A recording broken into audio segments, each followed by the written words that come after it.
Selamat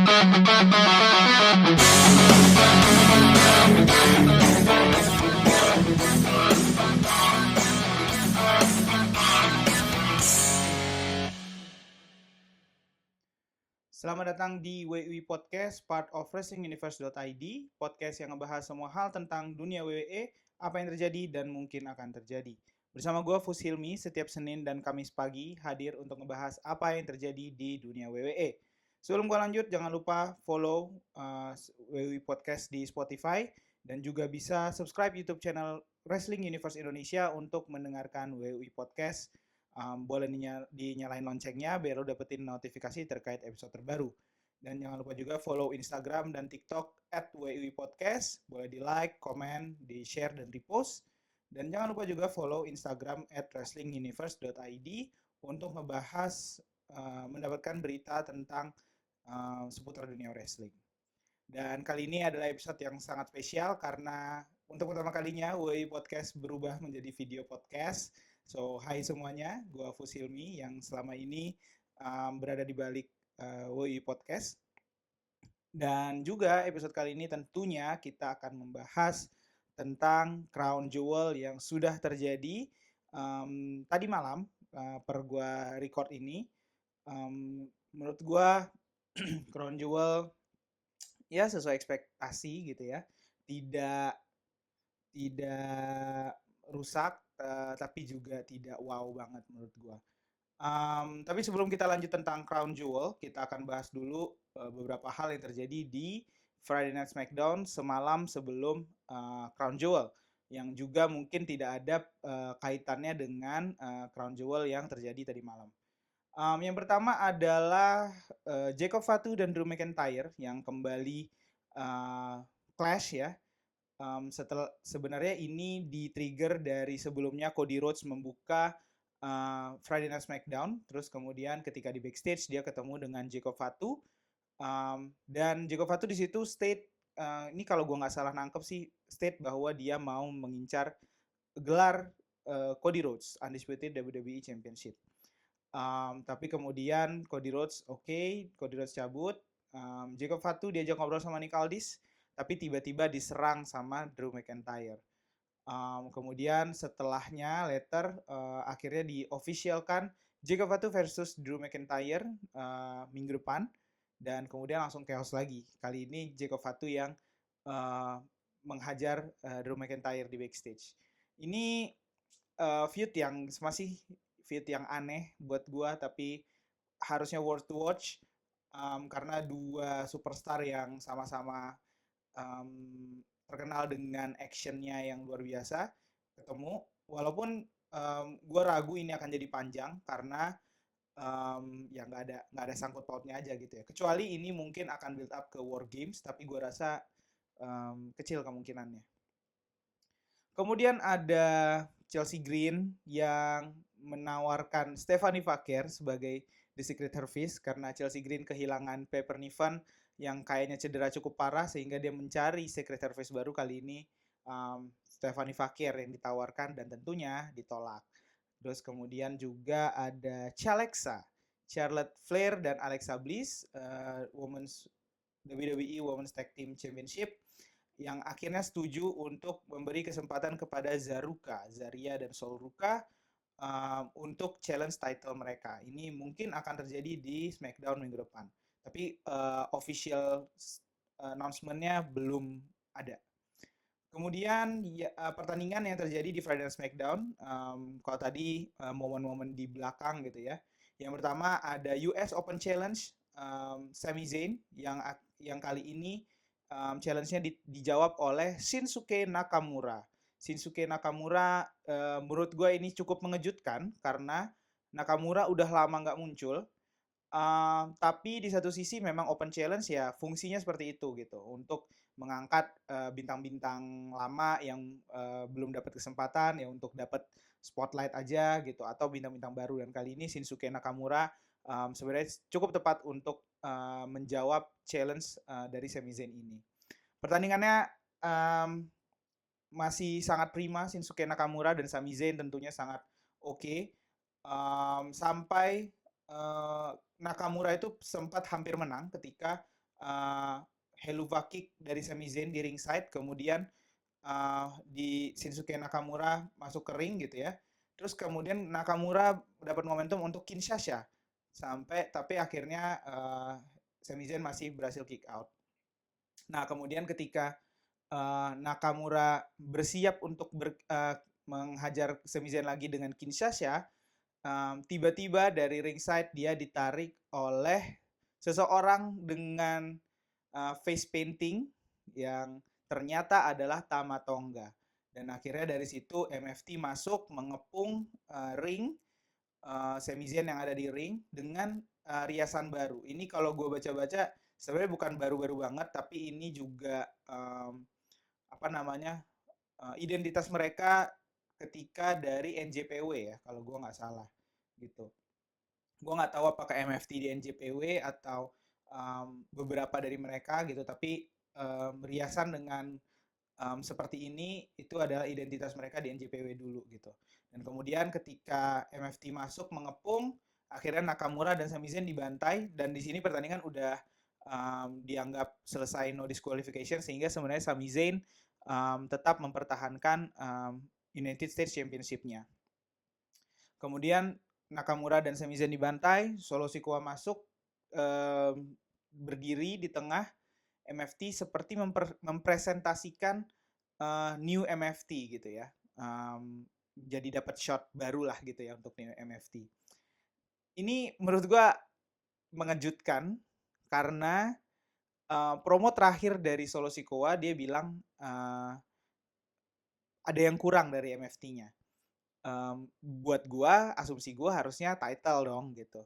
Tapi dari MFT yang datang muncul ini terus ternyata kejutannya adalah Tama Tonga, agak agak mengejutkan karena Tama Tonga ya tidak apa ya, tidak sebesar itu sampai jadi sesuatu yang melengkapi MFT menurut gua. Hopefully ini bukan jawaban dari apa yang Solo bilang kurang di promonya, tapi kalau ternyata jawabannya Tama Tonga sih menurut gua kocak aja gitu. Dan pertanyaan besarnya tentunya adalah apakah Solo Sikoa masih mengincar US title-nya Sami Zayn, karena ketika MFT masuk sebenarnya Solo Sikoa bisa dibilang dan MFT menghabisi siapapun yang ada di depannya. Tapi dia tidak secara direct menantang Sami Zayn lagi untuk United States Championship-nya. Karena setelah segmen itu MFT muncul lagi kali ini menantang Wyatt Six. Jadi di pertandingan Street Profits versus Wyatt Six untuk WWE Tag Team Championship awalnya normal saja. Pertandingannya juga berlangsung sangat luar biasa seperti biasa. Joe Gacy dan Dexter Lumis langsung menyerang Angelo Dawkins dan Montez Ford, tapi Street Profits sangat bisa melawan.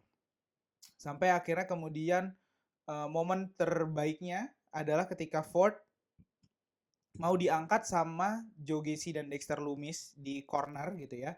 Tapi kemudian Angelo Dawkins datang dari belakang dan malah ngangkat dua-duanya dan double blockbuster dengan Montez Ford gitu. Nah kemudian ketika Joe Gacy dipin, Nikki Cross masuk ngangkat tali kakinya Joe Gacy ke tali, jadi countdownnya berhenti. Terus kemudian di ringside dia chaos dengan BFAB Nikki Cross gitu ya. Terus kemudian Ford mau splash ke Joe Gacy, tapi kemudian diselamatkan sama Dexter Lumis. Tapi terus kemudian Ford malah kena combo Joe Gacy dan Dexter Lumis dan akhirnya Wyatt Six menang dan mempertahankan title WWE Tag Team Championship ini. Nah kemudian setelah pertandingan itu MFT muncul langsung berhadapan dengan Wyatt Six. Nah ini jadi menarik gimana storyline-nya buat MFT-nya sebenarnya. Solo Sikoa kita tahu dan ekspektasi gua dia akan masih mengejar US title-nya Sami Zayn, tapi dengan kondisi dia berhadapan dengan Wyatt Six, apakah dia akan meninggalkan US title gitu dan lebih fokus dengan menghabisi Wyatt Six, atau Solo Sikoa bakal tetap incar US title sambil beresin Wyatt Six yang juga mungkin terjadi. Uh, atau dia kan cuman nganter MFT untuk ngerebut tag team title dari Wyatt Six. Gue rasa ini akan dapat kejelasannya di minggu depan. Tapi MFT muncul lagi dengan tampilan baru, kasarnya ini cukup menarik. Walaupun buat gue JC Mateo dengan gaya seperti ini nggak cocok aja sih gitu. Tapi ya kita lihat deh perkembangan MFT selanjutnya di minggu depan. Dan bahkan gue kayaknya baca berita ada apa namanya rumor MFT-nya ganti nama. Gue lupa namanya apa. Tapi ya itu belum ada officialnya lah ya. Karena sampai Friday Night SmackDown kemarin masih disebut sebagai MFT. Nah, yang terakhir adalah pertandingan main event dari Friday Night SmackDown, yaitu adalah last man standing match antara Aleister Black versus Damian Priest. Ini juga pertandingan yang sangat luar biasa, di mana Damian Priest sangat on fire dari awal dan sangat fokus menghajar Aleister Black gitu ya. Walaupun sebenarnya tidak banyak properti yang terlibat, mengingat last man standing match ini hanya tentang siapa yang berdiri terakhir dan tidak ada disqualification, tidak ada pinfall, tidak ada submission, jadi semua legal. Tentu ekspektasi gua sih semua bisa dimanfaatkan gitu ya. Tapi ternyata yang keluar cuma kendo stick, steel steps yang ada di sana dimanfaatkan, barikade dan steel chair. Udah itu doang.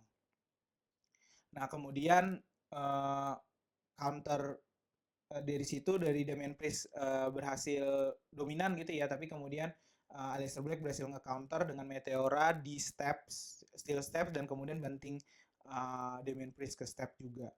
Kemudian dari situ Damian Priest masih berdiri, bahkan 2 kali Razor Edge dilontarkan ke Aleister Black ke announce table, tapi Aleister Black masih berhasil berdiri sampai akhirnya kemudian dibawa ke area penonton, dihajar ke area penonton, dan di situ kejutan muncul dengan hadirnya Zelina Vega. Zelina Vega adalah ya apa main roster juga di SmackDown, tapi di real life-nya dia adalah istri dari Aleister Black.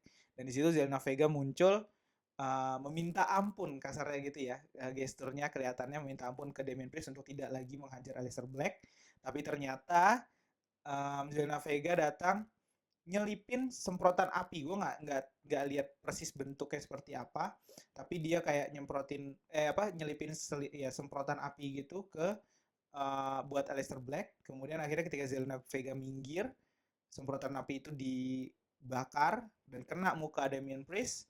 Dan kemudian di situ Aleister Black melancarkan Black Mass, dan kemudian akhirnya Damian Priest tidak berhasil berdiri lagi sampai 10 hitungan, dan akhirnya Aleister Black memenangkan pertandingan.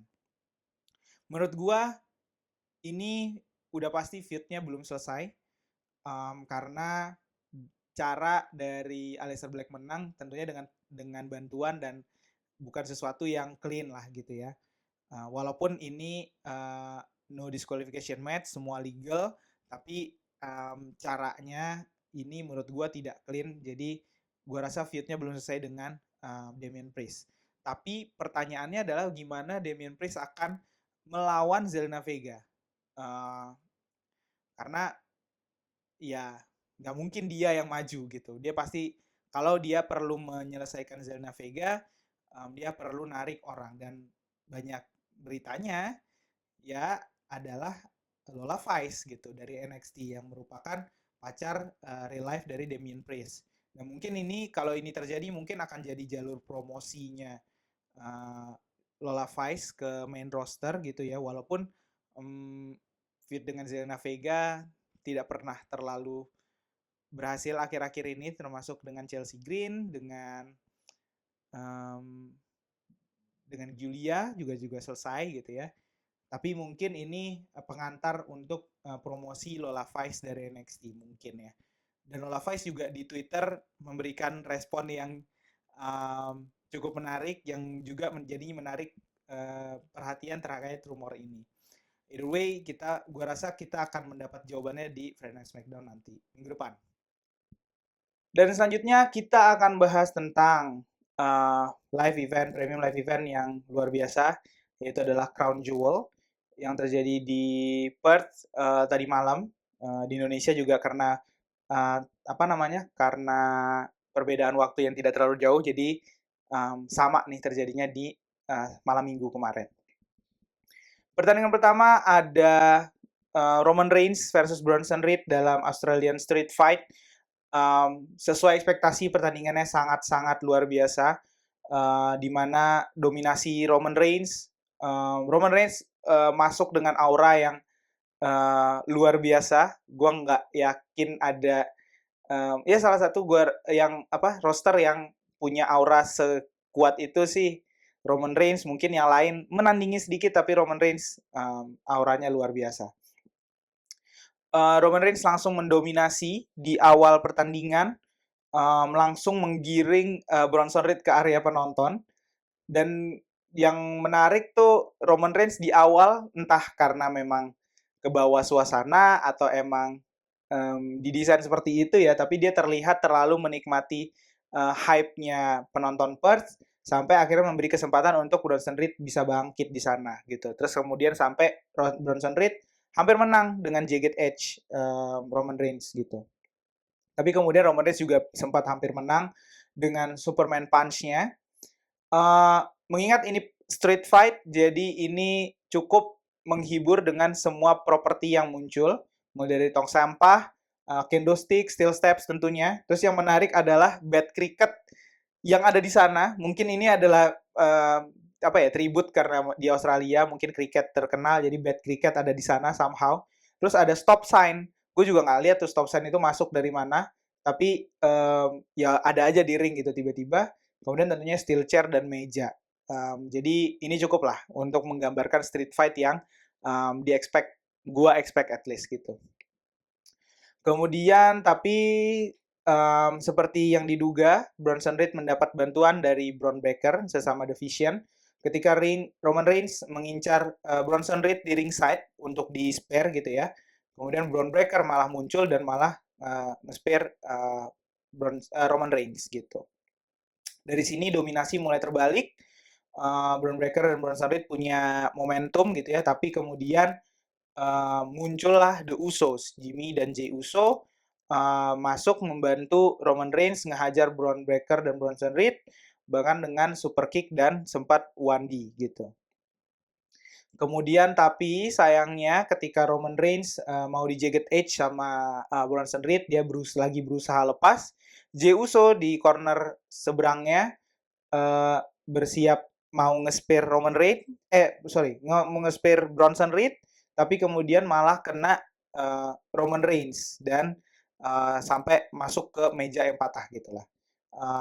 Dari sini momentum langsung berbalik. Jey Uso kena spear sama Braun Breaker, kemudian Bronson Reed berhasil mensunami Roman Reigns dan akhirnya selesai di sana. After match-nya Braun Breaker dan Bronson Reed langsung cabut bersama Paul Heyman. Tapi Roman Reigns masih di sana, masih di ring marah-marah karena The Usos nggak dengerin apa yang dia bilang gitu. Jadi di sebelumnya di episode Monday Night Raw mungkin ya, kalau gue nggak salah, Jey Uso itu menawarkan bantuan, menawarkan dia akan backup Roman Reigns. Tapi Roman Reigns bilang nggak usah, mendingan lu kejar apa namanya, kejar spotlight lu sendiri lah gitu. Nah ini dengan dia muncul di sini, The Usos nggak dengerin kalau dia bisa handle sendiri dan akhirnya Roman Reigns marah-marah dan meninggalkan ring. Dan dari situ Jey Uso juga marah-marah akhirnya ke Jimmy. Gua agak nggak jelas kenapa, tapi kayaknya kayak kayak apa ya, seorang adik yang eh, marah-marah karena ya sebel sama dirinya sendiri lah gitu intinya gitu. Dari sini sebenarnya mungkin dengan the vision-nya gua nggak tahu gimana, tapi yang jelas story of Bloodlines-nya akan naik lagi, berlanjut lagi.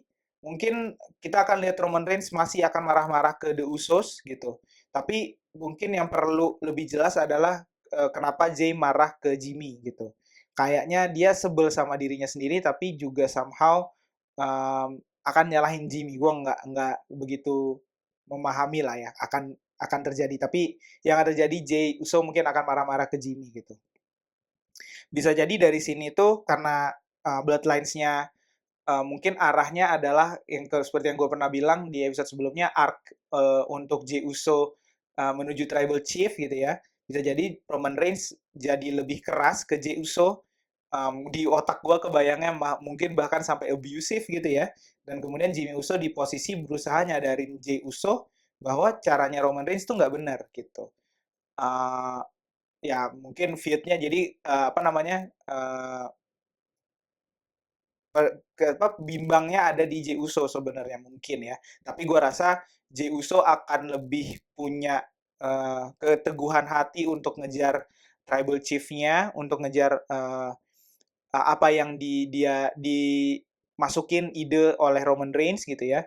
Sehingga mungkin Jimmy Uso masih akan berusaha keras banget gitu. Tapi gue sih nggak expect sampai akan terjadi Jimmy Uso versus Jey Uso lagi gitu. Kalau dengan divisionnya mungkin akan mengarah ke War Games, cuman melihat apa yang terjadi di Crown Jewel, nanti kita akan bahas, bisa jadi juga enggak gitu. Nah, selanjutnya ada pertandingan champion versus champion dari divisi wanita untuk WWE Women's Crown Jewel Championship antara Stephanie Vaquer sebagai Women's World Championship melawan Tiffany Stratton sebagai WWE Women's Championship. Sebenarnya di Friday Night SmackDown mereka sempat berpasangan untuk menghadapi Giulia dan Kiana James. Dari sini gesturnya Stephanie Vaquer dan Tiffany Stratton sangat-sangat terlalu berteman, terlalu lunak gitu ya. Bener-bener nggak memanaskan suasana buat Crown Jewel. Masih sama seperti apa yang gue rasakan di episode-episode sebelumnya bahwa Stephanie Vaquer dan Tiffany Stratton di Crown Jewel nih sangat-sangat tidak menarik gitu. Sampai akhirnya Prettiest Moonsault Ever ke Kiana James oleh Tiffany Stratton dan akhirnya mereka menang. Dari situ ya udah cuman kayak saling saling berhadapan aja gitu ya, tidak suasana tuh nggak panas sama sekali lah buat mereka. Pertandingannya kemudian seperti yang gue juga ekspektasikan, pertandingannya memang cukup menarik gitu ya secara actionnya. Tapi somehow mungkin karena buat gue ngerasa karena emosinya udah nggak ada, kurang actionnya untuk bisa menutupi masalah itu gitu. Jadi ya seperti yang diduga pertandingan ini akan lewat aja gitu sih. Walaupun Stephanie Vaquer ngasih beberapa move berbeda gitu, sampai komentator tuh bilang submission spesialis buat Stephanie Vaquer. Dan Tiffany Stratton menurut gua powernya agak lebih besar di sini gitu. Sampai kemudian akhirnya Prettiest Moonsault Ever dari Tiffany Stratton tapi gagal. Kemudian Vaquer berhasil screw splash ke Tiffany Stratton dan akhirnya menang Stephanie Vaquer sebagai WWE Women's Crown Jewel Championship. Ini adalah push yang gila-gilaan banget menurut gue untuk Stephanie Vaquer. Terlalu berlebihan buat gue. Padahal nggak ada storyline apapun sama sekali bahkan sejak Stephanie Vaquer promosi ke main roster menurut gue. Nggak ada yang benar-benar nge-push dia secara cerita gitu ya. Sehingga kemenangan ini buat gue cukup mengejutkan. Tapi kalau dipikir-pikir mungkin memang ini yang dibutuhkan untuk justru dia punya story gitu. Karena dia tidak bisa secara karakter diarahkan feud kemana-mana. Jadi mungkin ya udah dia jadi posisi yang nunggu siapa yang mau ngelawan dia gitu. Jadi mungkin memang harus begini pushnya gitu. Jadi storyline Women's World Championship akan seperti apa ke depannya ini juga jadi menarik karena kontendernya menurut gua lagi mencar, lagi kosong. Rhea Ripley dan Io Sky lagi tag team, Liv Morgan belum balik, Naomi cuti, paling mungkin adalah Becky Lynch akan lepas Intercontinental title-nya dan diarahin ke Women's World Championship mengingat juga secara division ya menguasai divisi wanita caranya menurut gua dengan Becky Lynch merebut Women's World Championship ini gitu. Atau sebenarnya bisa jadi Asuka kalau dia nggak ngelanjutin Kabuki Warriors-nya untuk tag team gitu ya dan lebih bermilih berjalan sendiri dengan Kairi Sane sebagai tangan kanannya gitu.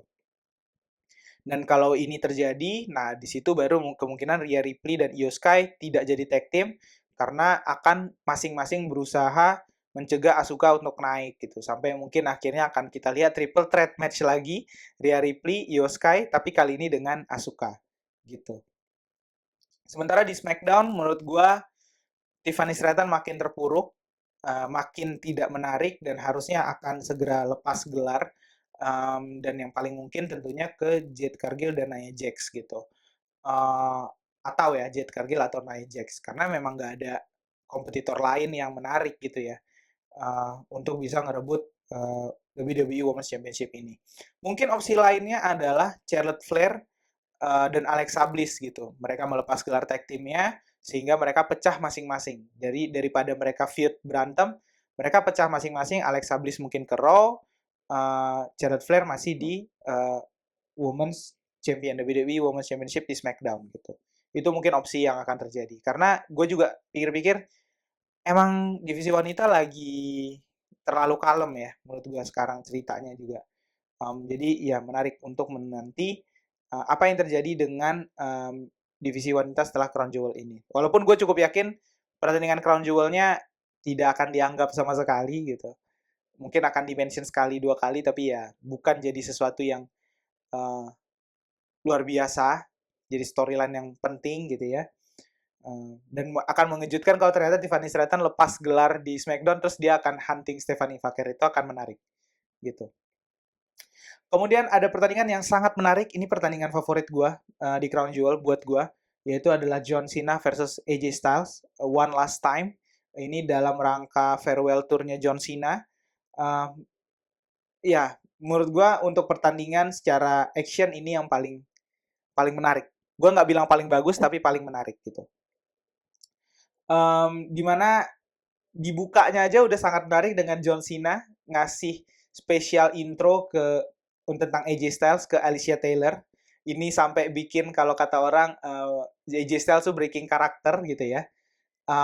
Menarik tapi sebenarnya malah bikin tensinya rada turun gitu. Padahal AJ Styles kayaknya agak berusaha menghangatkan suasana dengan beberapa promonya kemarin-kemarin di Monday Night Raw gitu ya. Tapi sebagai pertandingan hiburan ini sangat menarik karena kita ngelihat jelas bahwa mereka masing-masing sangat kenal satu sama lain sehingga bisa lepas dari finisher lawan-lawannya gitu karena udah kenal cara mainnya.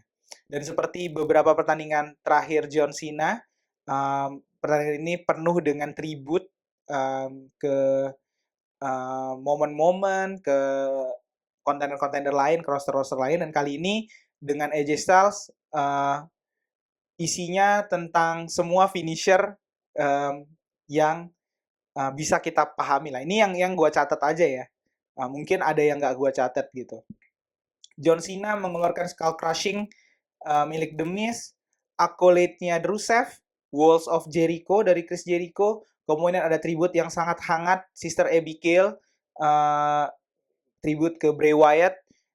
Di sini bahkan sampai penonton itu ngeluarin center kameranya terus kemudian kayak Fireflies itu mengingat lagi momen ketika Bray Wyatt masih ada gitu ya. Kemudian juga Springboard DDT dan RKO-nya Randy Orton dari John Cena dan kemudian ada juga Chokeslam. Chokeslam mungkin lebih ke Kane atau ke Undertaker gitu ya. Sebenarnya kalau AJ Styles dia tribute ke Sting dengan Scorpion Death Drop-nya. Kemudian Sleeper Hold yang kalau buat gue lebih paling baru ya Gunther, tapi ini gue baca-baca lebih dikenalkan oleh Roddy Piper. Kemudian dia juga ngeluarin Calf Crusher. Ini sebenarnya bukan tribute ke siapa-siapa, ini milik AJ Styles kalau gue nggak tahu, tapi kalau gue nggak salah. Tapi Calf Crusher ini juga udah lama nggak keluar gitu. Jadi masuk bagian tribute gitu ya. Dan kemudian Sweet Chin Music milik HBK, Shawn Michael. Bahkan fansnya sempat chanting 619 dan hampir mau dilakukan John Cena, tapi kemudian Styles berhasil ngehajar balik duluan. Dan kemudian akhirnya terakhirnya pun John Cena tutup dengan tribute ke Undertaker dengan Tombstone dan Triple A. Kemudian akhirnya John Cena menang.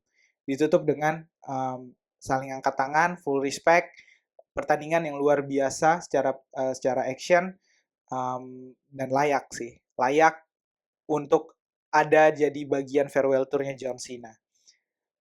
Dan ini dari sini gue cukup yakin tidak ada kelanjutan dengan AJ Styles-nya, tapi kita makin mendekati dengan akhir farewell tournya John Cena yang tinggal 4 tanggal lagi, dan tentu menanti lawan John Cena selanjutnya.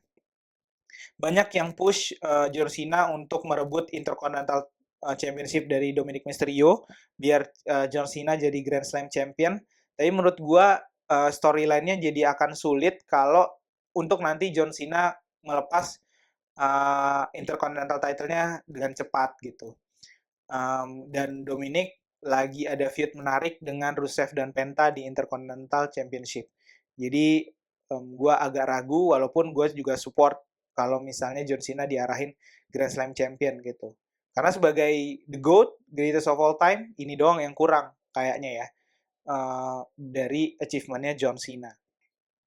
Dan juga kalau di after show-nya fans tuh chanting tentang We Want Edge ke Triple H gitu ya, sebagai lawan terakhir dari John Cena.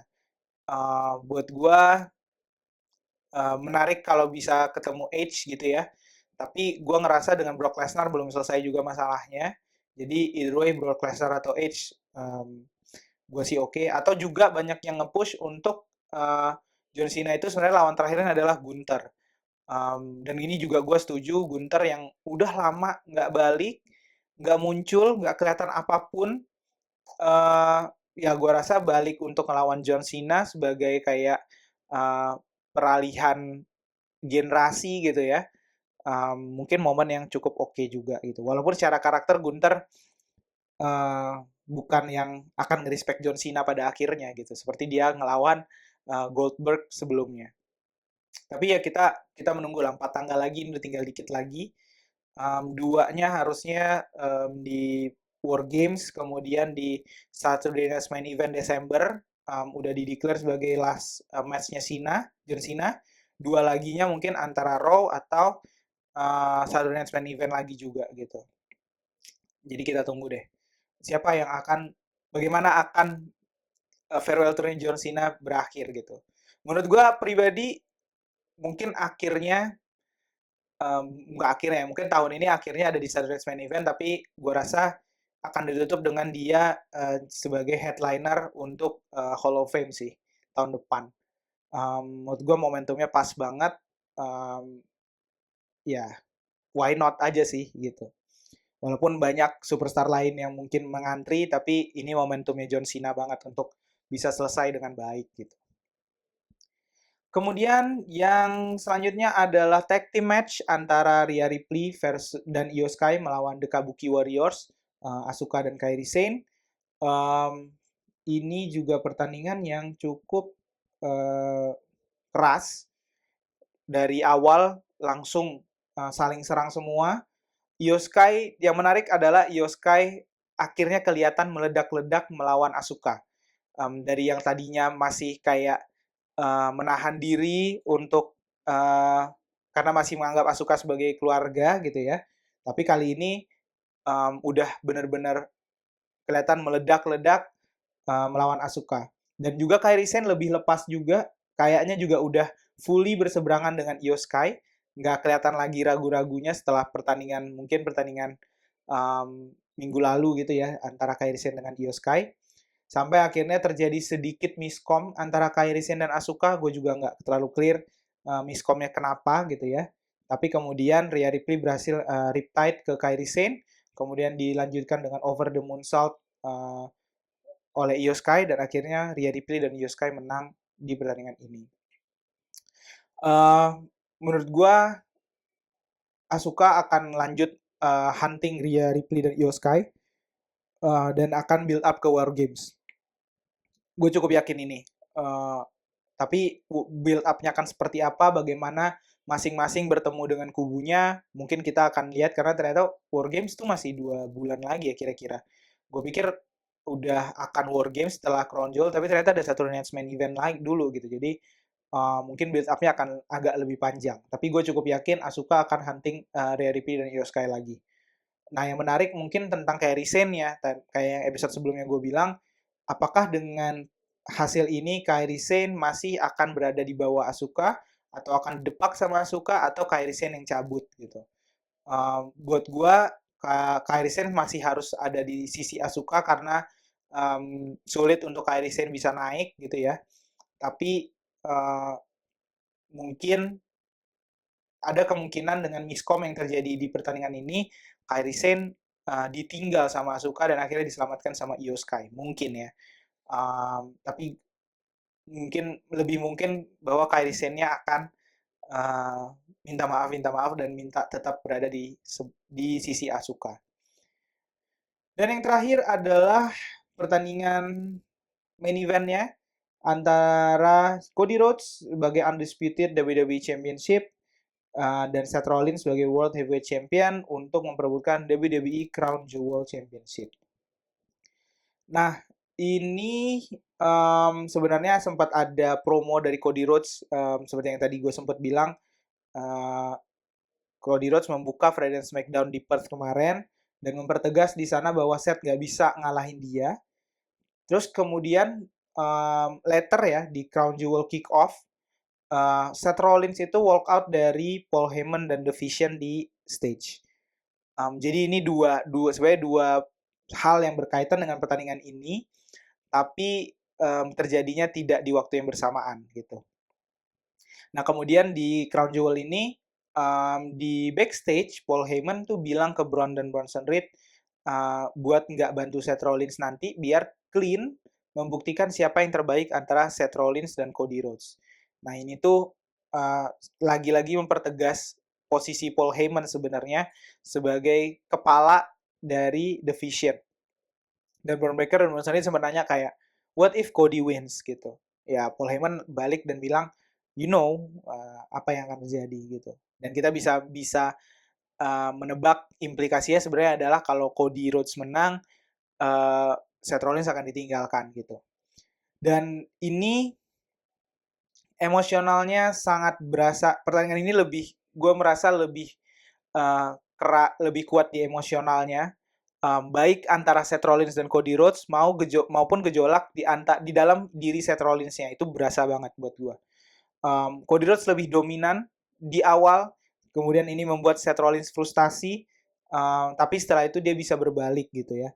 Nah terus sampai ada momen di mana Seth Rollins mau pakai jam Rolex dari Cody Rhodes yang dia dapat itu buat ngehajar Cody Rhodes, tapi kemudian dia nggak jadi, dia taruh jamnya di corner gitu, dan tapi malah kena crossroads dari Cody Rhodes.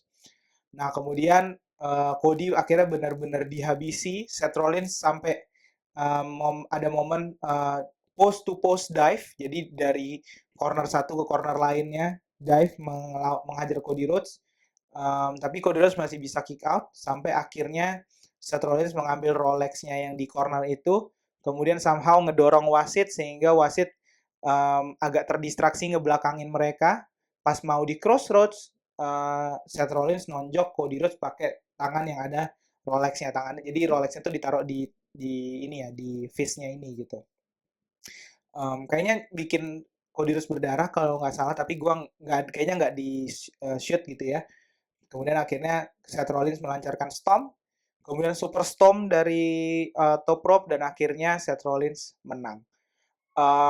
Pertandingan yang luar biasa, cukup panjang, melelahkan secara emosional, tapi menarik karena sebenarnya kalau prediksi gue tidak ada yang ketebak tidak ada yang terjadi untuk pertandingan ini.